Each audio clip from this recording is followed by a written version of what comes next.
ఒకటి 4, 5 అసలు అందరూ ఏం రాశారు ఒక్కసారి నీ చేతితో చూసి నాకు చదివి పెట్టవా?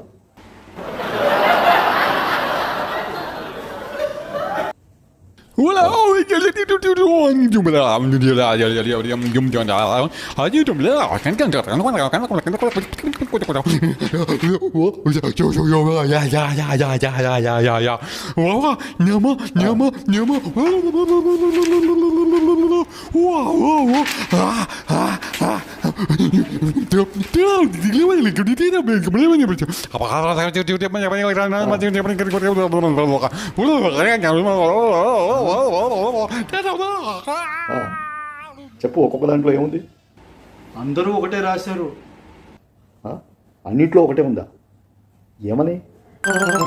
ఏమనంటే నా పిల్లల్ని తీసుకెళ్ళు, నా పిల్లల్ని తీసుకెళ్ళు, అందరిది ఒకటే, అందరూ ఒకటే రాశారు.